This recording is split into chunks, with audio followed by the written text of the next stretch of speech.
Millennial Kingdom. Nangyari na o hindi pa.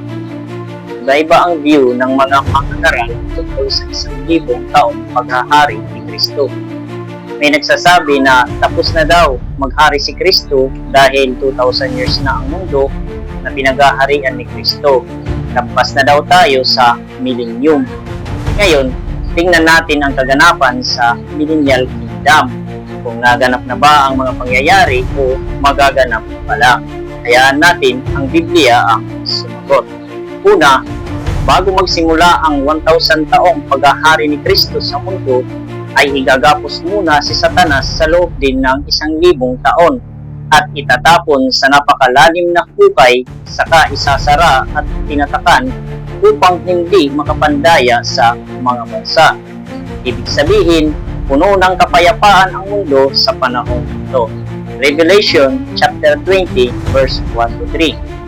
And I saw an angel coming down out of heaven, having the key to the abyss and holding in his hands a great chain. He seized the dragon, an ancient serpent, who is the devil or Satan, and bound him for 1,000 years. He threw him into the abyss and locked and sealed it over him to keep him from deceiving the nations anymore until the 1,000 years were ended. After that, he must be set free for a short time.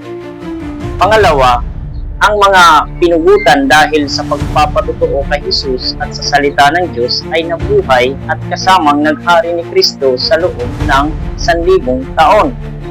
Ayon sa Revelation chapter 20 verse 5, the rest of the dead did not come to life until the 1,000 years were ended.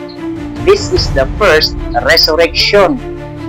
Pangatlo, ang mga nabuhay na mga patay ay walang kapangyarihan sa kanila ang kamatayan.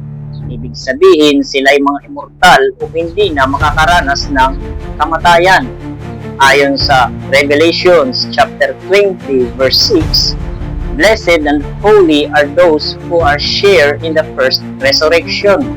The second death has no power over them, but they will be priests of God and of Christ, and will reign with Him for 8,000 years. Panghuli, pagkatapos ng 1,000 taon, makakawalan si Satanas mula sa kanyang pagkakabilanggo at titipunin o dadayain niya ang mga bansa upang magpagdigma sa Diyos kasama niya.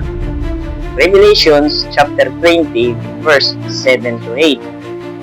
When the 1,000 years are over, Satan will be released from his prison, and he will go out to deceive the nations in the four corners of the earth, Gog and Magog, and to gather them for battle.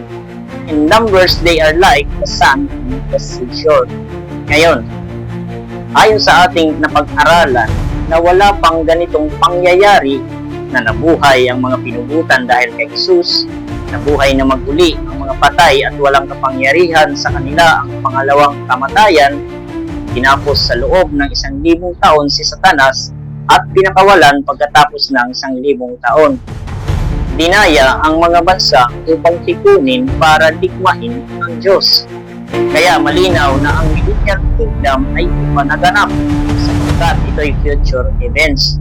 God bless you po sa inyong lahat.